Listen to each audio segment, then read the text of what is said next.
آج ہم تاریخ کے اس عظیم شہر کی کہانی بیان کرنے جا رہے ہیں جو کبھی دنیا کی سب سے طاقتور سلطنت کا دل تھا۔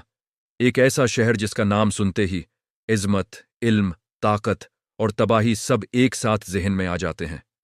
یہ ہے نینوا، اور اس کے عروج کا سب سے روشن ستارہ تھا اشوربانیپال۔ نینوا دراصل قدیم میسوپوٹیمیا میں دریائے دجلہ کے کنارے واقع تھا، جو آج کے عراق کے علاقے میں شامل ہے۔ اس شہر کو اپنی مکمل شان و شوکت کے ساتھ دارالحکومت بنانے کا سہرا اشوربانیپال کے سر جاتا ہے، جو نواشری سلطنت کا آخری عظیم بادشاہ سمجھا جاتا ہے۔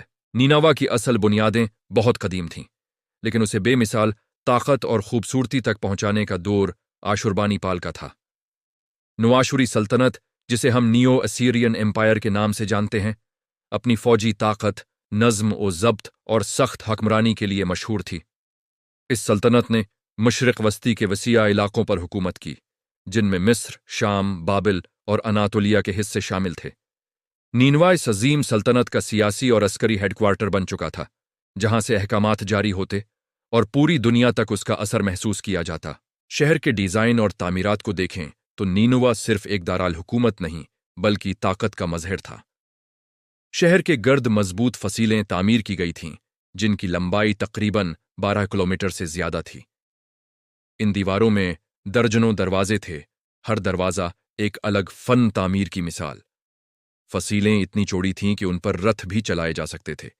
یہ محض دفاعی نظام نہیں تھا، بلکہ ایک نفسیاتی پیغام بھی تھا کہ یہ شہر ناقابل تسخیر ہے۔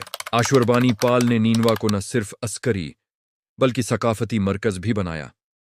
اس کا سب سے بڑا اور منفرد کارنامہ اس کی عظیم لائبریری تھی، جسے آج ہم لائبریری آف اشوربانیپال کے نام سے جانتے ہیں۔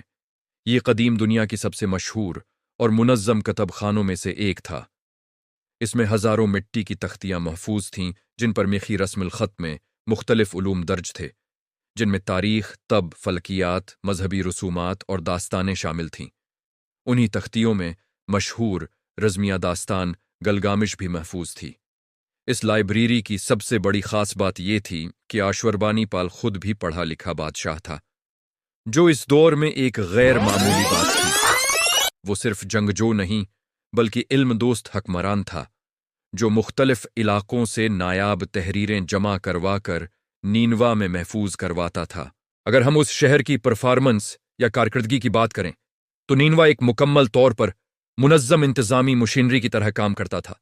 یہاں سے ٹیکس کا نظام کنٹرول ہوتا، فوجی مہمات کی منصوبہ بندی کی جاتی اور دور دراز علاقوں کے گورنرز کو ہدایات دی جاتیں۔ سڑکوں کا جال، نہریں اور آبپاشی کا نظام شہر کو معاشی طور پر مستحکم رکھتے تھے۔ اشوربانیپال نے بڑے پیمانے پر تعمیراتی منصوبے شروع کیے، جن میں محلات، باغات اور عبادت گاہیں شامل تھیں۔ اس کا محل دیواروں پر بنے سنگی نقش و نگار سے مزین تھا، جن میں جنگی مناظر، شکار کے مناظر اور شاہی تقریبات دکھائی گئی تھیں۔ یہ نقش و نگار نہ صرف آرٹ تھے بلکہ پروپیگنڈا بھی تھے، جو بادشاہ کی طاقت اور دشمنوں پر اس کی برتری کو ظاہر کرتے تھے۔ نینوا کا ایک منفرد پہلو اس کی اسٹریٹجک لوکیشن تھی۔